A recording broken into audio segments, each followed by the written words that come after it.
Hey guys, Mike di sini. Apapun barang elektronik yang kita pakai, pasti kan menghasilkan panas ya. Kayak contohnya HP, kita pakai mabar bentar, anget. Laptop kita pakai agak lama dikit juga pasti anget. Apalagi PC gaming high-end, pasti lebih lagi panasnya. Nah, makanya hari ini kita mau bahas lagi dari awal, dari dasar banget, soal cooling yang ada di semua jenis gadget. Oke?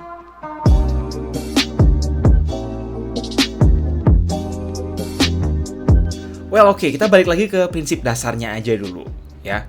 Prinsip dasarnya itu adalah termodinamika. Kalian yang udah pernah belajar termodinamika di SMA pasti ngerti. Yang namanya panas itu nggak bisa dihilangin, tapi bisa dipindahin.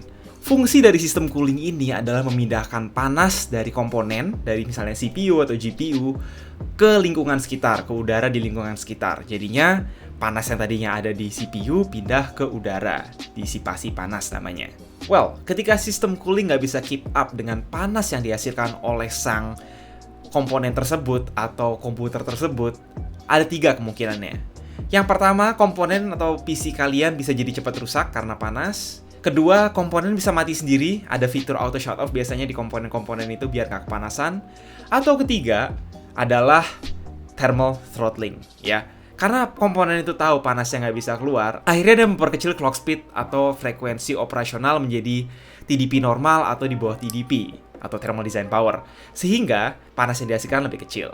Bisa dihandle oleh sistem cooling tersebut. Nah, kita nggak mau kan ada penurunan performa seperti ini. Makanya yang namanya kita review setiap gadget, pasti kita juga bahas soal disipasi panasnya seperti apa. Apakah ini akan throttling, apakah ini CPU atau GPU bisa jadi nggak maksimal gara-gara kepanasan, kita selalu cek soal hal itu.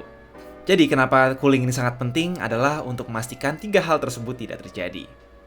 Maka dari itu, pendingin atau heatsink, yaitu elemen yang menempel pada si komponen CPU atau GPU tersebut, itu harus punya konduktivitas yang baik. Kita bisa lihat bahan apa yang konduktivitas panasnya paling bagus dari tabel-tabel konduktivitas panas. Jadi semakin tinggi, ya semakin bagus. Kita lihat udara kan sebenarnya kecil sekali ya. Jadi kalau misalkan CPU itu kontak langsung dengan udara, panasnya nggak akan hilang.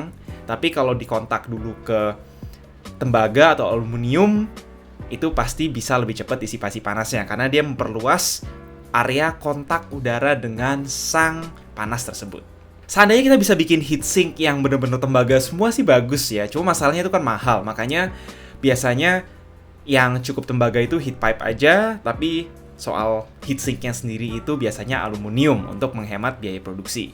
Perpindahan panas ini juga dibantu dengan yang namanya thermal grease atau thermal interface material. Kalau kalian pernah ngerakit PC pasti tahu ada pasta yang dioles di atas chip terus baru dipasang heatsink atau pendingin, itu namanya thermal paste. Itu gunanya adalah untuk memaksimalkan area kontak antara komponen dengan sang heatsink. Thermal interface material ini terbagi dalam 2 kategori, yaitu konduktif dan non-konduktif. Kalau untuk pengguna normal, untuk PC biasa, untuk laptop biasa, sebenarnya yang non-konduktif cukup. Karena yang namanya thermal interface material yang konduktif seperti liquid metal atau logam cair itu berbahaya kalau nggak tahu cara ngaplikasinya gimana. Karena itu bisa membuat PC atau laptop kalian jadi korslet kalau sampai tumpah. Karena tadi kita udah bahas dasarnya, sekarang saatnya kita masuk ke kategori-kategori atau jenis-jenis sistem cooling yang biasa dipakai di sebuah perangkat elektronik. Yang pertama, yang paling simple adalah passive cooling atau pendinginan pasif, ya. Pasif itu berarti nggak ada komponen yang bergerak, nggak ada kipas, nggak ada blower atau apapun, jadi bener-bener hanya sang komponen ditempelkan pada sebuah heatsink, heat spreader atau apapun itu. Itu namanya passive cooling. Contohnya untuk perangkat-perangkat yang sangat kecil, sampai-sampai mungkin nggak butuh sama sekali namanya sistem pendingin. Tapi untuk sistem passive cooling yang agak gede, tetap pakai heat pipe, terus nyambung ke heatsink juga. Dan karena ini sangat simple, ini cocok buat perangkat-perangkat yang dayanya sangat rendah, seperti smartphone, tablet, atau laptop-laptop yang sangat portable, bahkan beberapa chipset motherboard, yang sama sekali tidak membutuhkan cooling dengan TDP tinggi. Nah, karena passive cooling ini tidak mengandalkan airflow yang aktif, maka dari itu pasti untuk mendinginkan komponen-komponen yang lebih panas dan lebih besar, ini agak sulit. Karena untuk mendinginkan misalnya CPU full size atau GPU full size akan dibutuhkan heatsink dan heat pipe yang sangat besar, dan itu nggak praktis dan akan sangat mahal dan sangat berat pastinya. Maka dari itu, ketika sang heatsink passive cooling dipasangkan kipas, namanya berubah jadi active cooling atau air cooling untuk kategori pertama ini. Fungsi dari kipas adalah mempercepat airflow untuk melalui heatsink agar transfer panas terjadi lebih cepat. Makanya, semakin luas dan semakin banyak sirip yang dimiliki oleh sebuah heatsink dan semakin kenceng, semakin besar sebuah fan itu bisa muter, itu akan juga semakin cepat pendinginannya, semakin efektif. Ibaratnya gini nih, kalian kalau bandingin antara megang air sungai sama air di dalam ember, walaupun suhunya sama, pasti air di sungai lebih dingin, karena dia ada alirannya. Jadi dia mengalir terus, sedangkan kalau di ember kan diem, jadi panasnya di situ-situ aja. Nah, wujud air cooling ini sebenarnya bisa dibagi dua lagi. Yang pertama itu adalah axial atau open air cooling. Ini biasanya dipakai di CPU air cooling in general, atau GPU yang mainstream, itu biasanya pakai open air. Sistem aksial atau open air ini nggak langsung mengeluarkan udara panas dari sistem PC atau gadget tersebut, tapi lebih mensirkulasikan udara dalam PC tersebut. Ini cocok untuk PC yang ukuran normal atau yang lumayan besar juga oke. Dan keunggulannya adalah lebih senyap, heatsink lebih besar, performa juga biasanya lebih tinggi dibandingkan yang satu lagi, yaitu sistem air cooling berbasis blower fan. Untuk jenis yang kedua ini, sistem blower fan tujuannya adalah mendorong udara langsung keluar dari komputer tersebut. Biasanya makanya kalau kita lihat ada GPU yang pakai blower fan itu kan cuma kotak. Jadi udaranya masuk dari si kipas, keluar langsung ke belakang PC. Ini cocok untuk sistem yang lebih kecil yang nggak punya ruang sirkulasi yang cukup besar, sehingga udara panas mau nggak mau udah langsung harus dikeluarin. Kekurangannya biasanya heatsink lebih kecil, performa nggak sebagus open air, dan juga berisik karena kipas muternya harus lebih kenceng. Tapi keunggulannya adalah ini lebih compact. Ya cocok untuk sistem seukuran konsol, laptop, tablet, atau kartu grafis untuk PC ukuran kecil. Namun ketika elemen udara atau air cooling masih dirasa belum cukup juga, saatnya menambahkan elemen air. Sistem water cooling atau pendinginan dengan air itu memungkinkan disipasi panas yang melalui perangkat heatsink yang dinamakan radiator. Jadi pipa air di sebuah sistem water cooling itu menggantikan heat pipe tembaga yang biasanya ada di air cooling. Keunggulan dari sistem ini yang pertama adalah radiator atau heatsink nggak perlu ditaruh langsung di atas CPU. Kedua, cuma ada pompa di water block yang nempel di atas CPU atau komponen yang hendak didinginkan. In general, water cooling yang sering dipakai itu ada dua wujud. Yang pertama adalah AIO cooling atau closed loop water cooling. Jadi ini AIO ini sistem water cooling yang paling sering dipakai. Dia tinggal beli, tinggal pasang, udah selesai. Jadi dia nggak ada di custom-custom, cuma nyambung sama satu komponen, misalkan hanya dengan CPU saja dan udah. Ya ini praktis, paling umum, paling gampang, tapi downside-nya adalah performanya biasanya nggak jauh-jauh amat bedanya dibandingkan air cooling yang cukup bagus. Tapi ya ini pilihan, kalau misalkan kalian emang pingin water cooling yang cukup praktis dan emang ada keterbatasan tempat di casing kalian untuk memasang air cooling yang cukup besar, ini adalah pilihan yang paling masuk akal. Satu lagi downside-nya adalah kalian nggak bisa ngatur panjang selangnya misalnya berapa, jadi mesti diakal-akalin kalau misalnya selangnya kepanjangan atau agak kependekan atau gimana, itu jadi kalian harus agak kreatif dalam mengatur selangnya. Kedua, ada namanya custom loop water cooling. Jadi ini benar-benar di custom sesuai dengan layout dan kebutuhan komponen di PC kalian. Bagi para entusias PC, water cooling custom adalah opsi yang paling mantep, katanya. Jadi ya misalkan kalian mau mendinginkan satu CPU dan 2 GPU dengan water cooling, nah ini bisa. Jadi kalian beli water block pertama untuk CPU, water block 2 untuk GPU, water block 3 untuk GPU nomor 2, dan itu disambungkan dalam sistem pompa, reservoir, sistem pipa, dan radiator yang semuanya jadi satu, dan kalian rakit sendiri semuanya. Makanya ini agak ribet pastinya, agak mungkin makan waktu, makan tenaga, dan juga lebih berisiko dibandingkan water cooling, atau bahkan tentunya dibandingkan air cooling, karena kemungkinan bocor, kemungkinan ada salah masang itu lebih besar.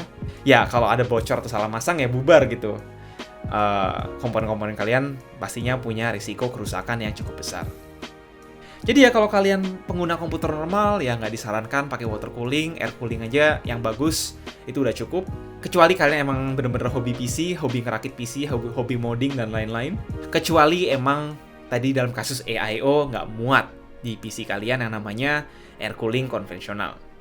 Sebenarnya satu lagi, nomor 3 water cooling itu yang cukup keren adalah namanya immersion. Ini bukan water cooling, yang lebih ke liquid cooling karena cairan yang dipakai untuk merendam komputer itu pastinya bukan air, kalau nggak ya korslet. Biasanya mineral oil atau katanya minyak goreng aja bisa, tapi biasanya pakai cooling liquid yang sintetis. Ya ini pasti ekstrim banget kalau dipakai di komputer normal, tapi biasanya lebih sering dipakai di server, data center, atau ASIC-ASIC skala besar, atau bahkan superkomputer yang butuh cooling yang sangat efisien dan juga sangat efektif. Nomor 5, kita bahas sedikit soal vapor chamber cooling ya. Tadi kita lupa bilang kalau yang namanya heat pipe itu biasanya berisi cairan sedikit ya, nggak banyak-banyak. Itu untuk membantu pendinginan melalui evaporasi. Nah, prinsip evaporative cooling ini ketika yang namanya cairan itu menguap dan meninggalkan permukaan yang biasanya lebih dingin dari sebelumnya, itu bisa diterapkan juga pada vapor chamber cooling. Jadi ini adalah sebuah phase change cooling dengan skala yang lebih kecil. Dalam skala lebih besar contohnya itu kalau kita keringetan terus kena angin, itu kan sebenarnya namanya keringetan kita itu evaporasi ya. Dan itu membuat badan kita jadi lebih dingin permukaannya. Itu adalah prinsip dari evaporative cooling ini. Nah, dalam vapor chamber cooling, itu yang namanya komponen yang didinginkan entah itu chipset, GPU atau CPU, itu berfungsi sebagai evaporator. Jadi dia akan menguapkan cairan atau liquid tadi, dan ketika dia sampai di atas, menempel ke heatsink atau apapun itu, dia akan menjadi dingin kembali dan akan turun lagi mengkondensasikan diri menjadi liquid kembali. Dan cycle itu tentu akan berputar terus-menerus untuk mendinginkan sang komponen. Karena memungkinkan transfer panas cepat dalam ukuran yang kecil, 3D Vapor Chamber ideal untuk perangkat mobile seperti smartphone. Ya kita lihat ada beberapa HP yang udah memasarkan dirinya dengan sistem pendingin vapor chamber, jadi ya ini namanya vapor chamber. Dan beberapa laptop gaming high-end juga yang pakai 3D Vapor Chamber. Terakhir, jika kalian sering dengar dunia overclocking PC, pasti udah familiar yang namanya LN2 cooling atau pendinginan berbasis liquid nitrogen cair. Nah, bagi yang belum paham, sebenarnya kan nitrogen cair itu punya titik didih yang sangat rendah ya, minus 192 derajat Celcius. Jadi dalam tekanan atmosfer, evaporasi dari liquid nitrogen ini bisa menghasilkan suhu komponen sampai minus 100 derajat Celcius ke bawah. Tentu ya, sistem liquid nitrogen ini pastinya hanya bisa digunakan dalam sesi atau jangka waktu yang sangat pendek, misalkan overclocking atau mencoba memecahkan rekor tadi, karena perubahan suhu drastis yang terus-menerus pastinya bisa merusak komponen. Terus ya masalahnya, ketika nitrogennya udah menguap dari kontainer pendingin atau heatsink tadi, ya mesti diisi lagi untuk bisa terus mendinginkan sang komponen. Ya karena dia menguap terus gitu. Jadi ya tentu sangatlah mustahil untuk menggunakan liquid nitrogen ini untuk kebutuhan computing sehari-hari. Bahkan itu buat seorang overclocker sekalipun. Yap, jadi segitu dulu aja hari ini tentang berbagai macam prinsip kerja sistem cooling yang bisa kalian temukan di perangkat-perangkat elektronik yang biasa kalian gunakan sehari-hari. Semoga cukup jelas, jangan lupa like, share, dan komen di bawah kalau berkenan. Dan pastinya buat kalian yang nonton video ini di rumah, jangan lupa jaga kesehatan. And as always, stay safe.